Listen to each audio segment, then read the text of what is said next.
Keeping venomous reptiles is an unforgiving hobby, requiring proper training and lots of experience. One simple mistake can be the difference between life and death. Remember, the most venomous snake in the world is the one that just bit you. There are no venomous snakes with training wheels. Just because you see viperkeeper handle snakes a certain way does not mean you should try it too. Dangerous. Aqui são os bebês? Yes, in this room we have a, how can I say, nursery. Nursery, yes. Juveniles. Puppy. Puppy, yeah. I call them puppies too. Sometimes. All the species in this room, when it is born, bring back to here. Ah, yes.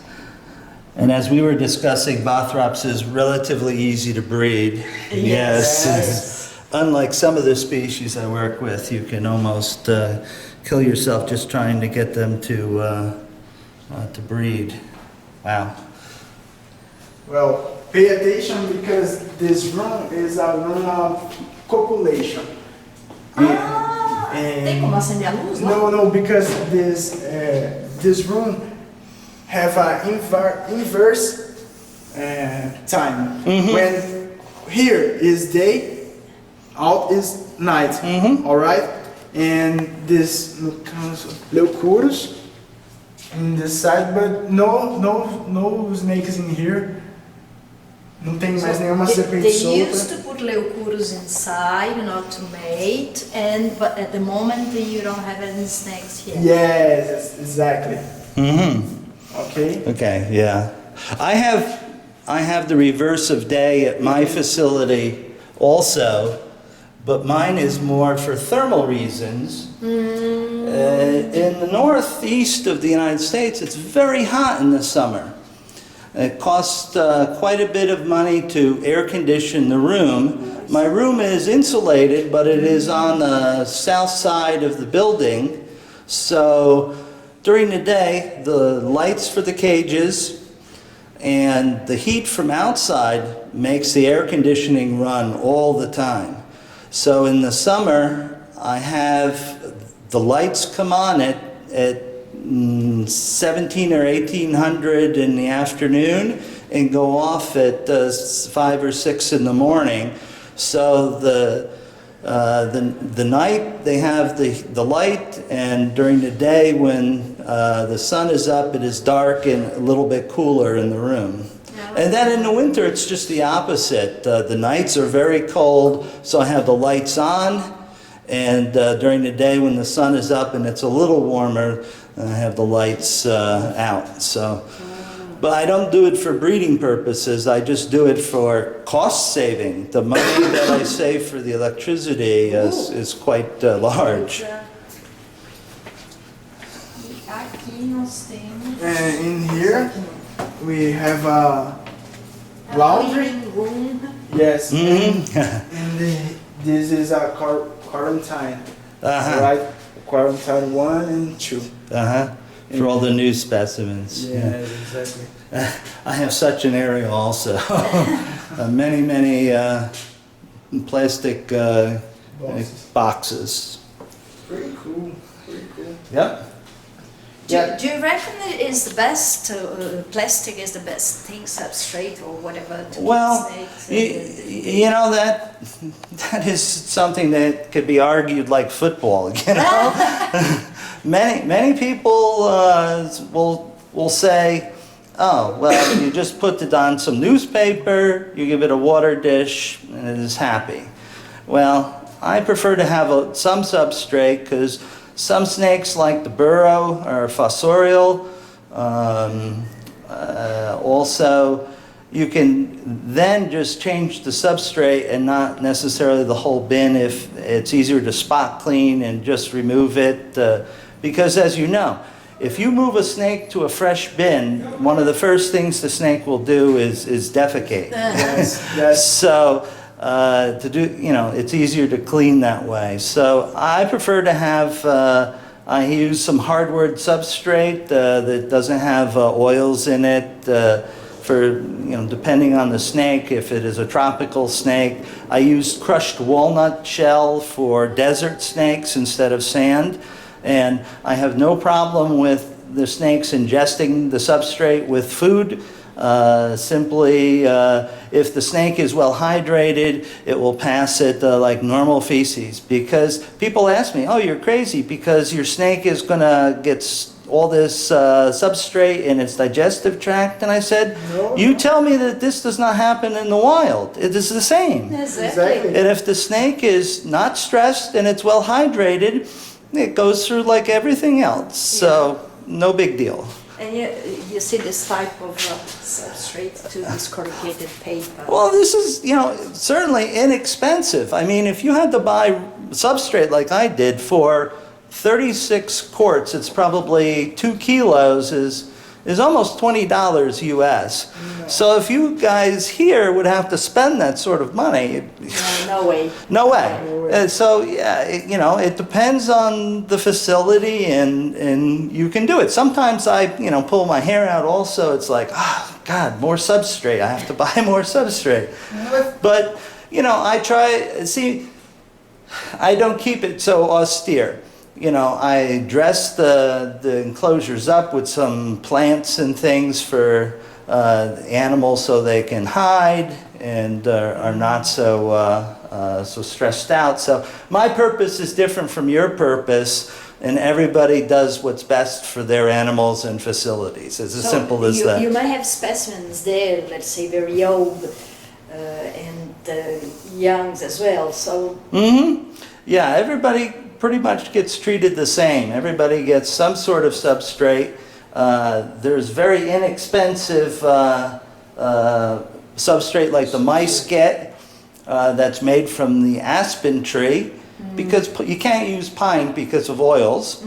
So this is oil free, and all the quarantine snakes get this because we'll be doing fecals and cleaning, external parasites, ticks and mites and whatever. And then when they get out of quarantine in the regular collection, I put them on a different substrate. They may have an enclosure with a hollow log or some little bushes to hide behind. And then, all the babies get reared in bins. I just pull the bins out and they have substrate, but these are easy to care for. No caso aqui, Graça, explica para ele porque nós usamos o papelão apenas para os viperídeos. Esse substrato aqui a gente usa para coral, que é como se fosse um cascalho seco, uma casca de árvore, sabe? E esses aqui a gente deixa só para os ratos, a maravalha só para os ratos.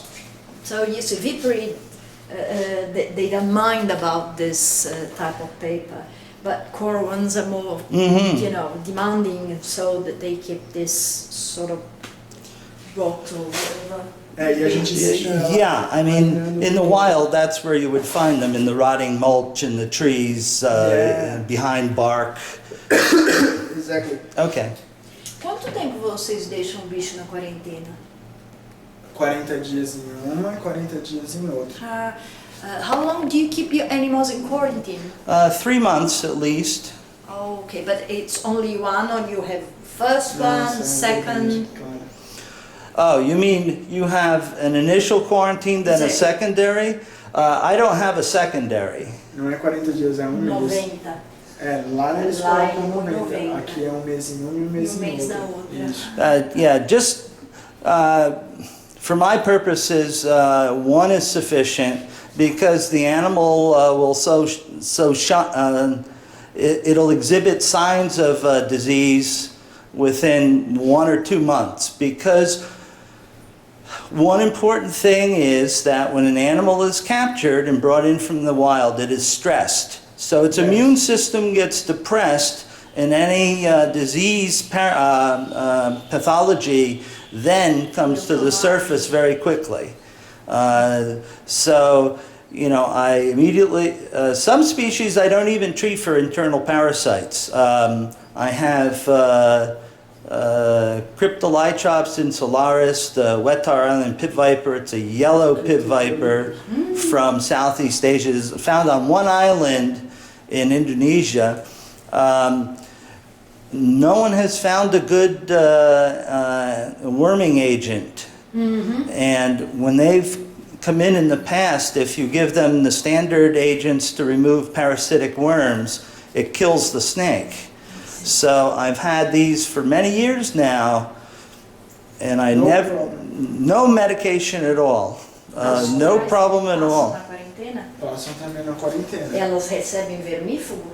Recebem o aneguvon, que é tratado Pra fora. Isso, exatamente. Mas parasitas internos nós não temos como tratar. Só se a serpente demonstrar alguma alteração. Aí a cat entra com medicamento. Nem os viperídeos são tratados profilaticamente, né? Não, só por fora no caso de ectoparasitas. If they see there is a sign of internal parasites, so they do something about it. But on the other hand, these 2 months they spend here enough, you know, to check on external and internal parasites. Again, you know, as I said,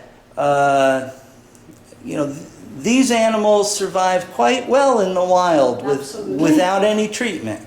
So unless there is a problem, I don't treat them because that induces more stress. You know, I find with some snakes, the more you treat them, the less they survive. Yes. The Jamison's mamba, Dendroaspis jamisoni, they come in and they get a very bad mouth infection right away. And I spent a lot of time trying to treat them with antibiotics, and does not work. And they just go boop, and then they're in the freezer. I bring them in now, I leave them alone, I give them nice quiet time, I get them feeding, I get them drinking, and they heal themselves. Because their immune system is not pushed down by the stress of handling. So sometimes it's best to do nothing. And also, you know, people are afraid of black mambas. Jamison mambas are very dangerous snakes. Black mambas stink.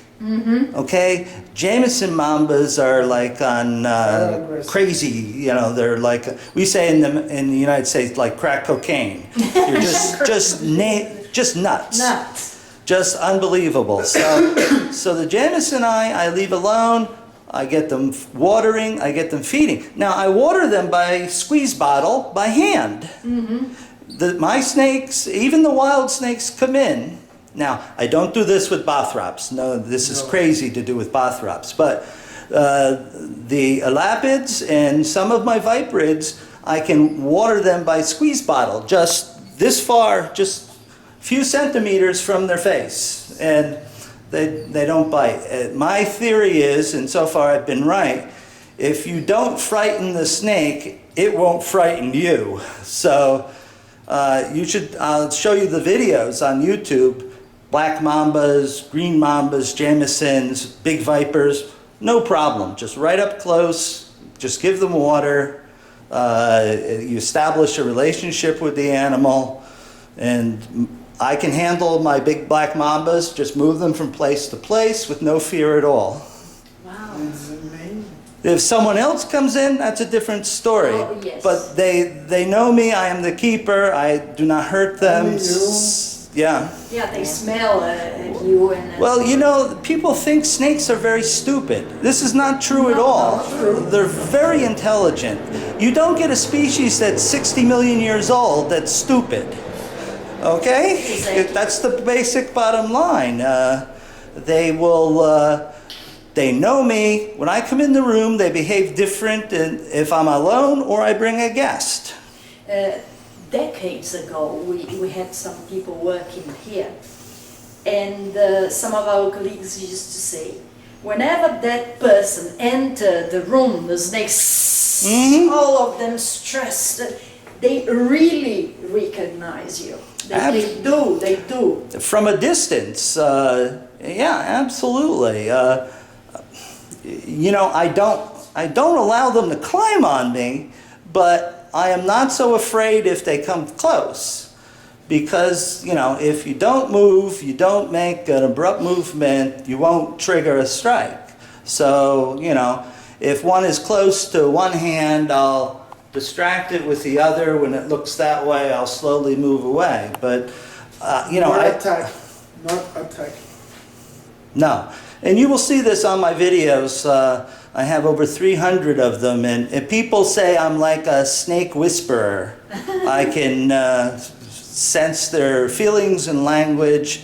It is not true. It's just that I study their body language, their position, the way they flick their tongue. These are all things that, you know, just like you can see with people. People, you are careful looking at people's movement, reactions. And you may predict something. Well, yes. You know, I can look. There's a recent video where I was entering the cage of my large black mamba, nearly 3 meters. And 3 meters? yeah, I was opening the door, and she came over, and she was flicking her tongue in a way. And I said, no, not today. Closed the door. There was just something about her posture that better safe. Told you something, you know. I just closed the door, and I'll visit her another time. You know, it may have been she was looking for food, but I'll tell you, that's the worst kind of bite to have. The feeding bite. Feeding bite, yeah. Because the snake is only interested in killing that rat or mouse. Yes. And if you accidentally become the rat or mouse, you are getting a large dose of venom, and you will be very seriously ill. So, you know, I've had bites where it's been, oh, get out of my face, where it's either dry or just maybe a small amount of venom, just to let you know. But the feeding bites are very bad, and I watch out for those because those will kill you. Yeah, certainly. Okay. Great conversation. I'm having a great time exchanging information on how everybody does things. Então, Graça, aqui, só para falar, como ele tinha dito, a gente solta primeiro os machos, justamente para eles se ambientalizarem, né? E aí eles defecam. Depois de uma meia hora, 40 minutos, é que a gente solta a fêmea para estimular. Mas primeiro os machos, porque se a gente soltasse os machos e a fêmea junto, o macho iria se interessar pelo ambiente e não pela fêmea. Então, como ele já conhece, já demarcou o território, aí ele vai se interessar melhor They pela first fêmea. release males. When males, you know, are accustomed with roam, defecate, and then they release females. Otherwise, they would be investigating the surroundings, and they would have an interest themselves to mate. So they do this. Yeah, usually I'll introduce the male into a cage, a new cage, all by themselves. I do not have the luxury of a big room. And then I will introduce the female once he has established himself. And I just had... And after some minutes, hours, or... usually after the overnight. I'll let the animal stay for at least 24 hours by itself to explore, to become accustomed. And then I'll introduce the female. Let's see, what was it? In August, I had 10 Bothrops alternatus produced at my facilities. This is common. This is almost an annual event. I have a large pair of adults that are just beautiful, of course, but very dangerous. And they produce young for me every year that goes to the... they're too toxic to give out to many people, so they go to zoos or venom labs only. Because, you know, having, again, it's if you have anti-venom for them, okay, that's one thing. But that's a snake that caused one fatality in the U.S. A woman had one in captivity, and she was bitten, and, okay, the doctors gave her Crofab, the North American antivenin, which serves no purpose at all because there's no cross-reactivity. Had they given her the old Wyeth serum, the anticrotalid, that would have worked because that had Bothrop's atrox venom in it, and there would have been cross-reactivity. The doctors basically killed her because they would not listen to her saying, you need to get this anti-serum, so she died a few days later. Do you have any Bothrops alternatus with the crease in its head? They call here alternators, the cross-headed snake. Ah. So they look for, in fact, it's a rare pattern. You have the cross perfectly drawn. Well, I'll have to look because, you know, that isn't one of the things that we look for. Oh yeah, this is an alternatus. Okay, so what? Okay, but I will look. Because se vai olhar e não tem certeza. in this lab, we had two perfect crease in this head. Oh, really? Perfect. And in this case, I have a picture, I think.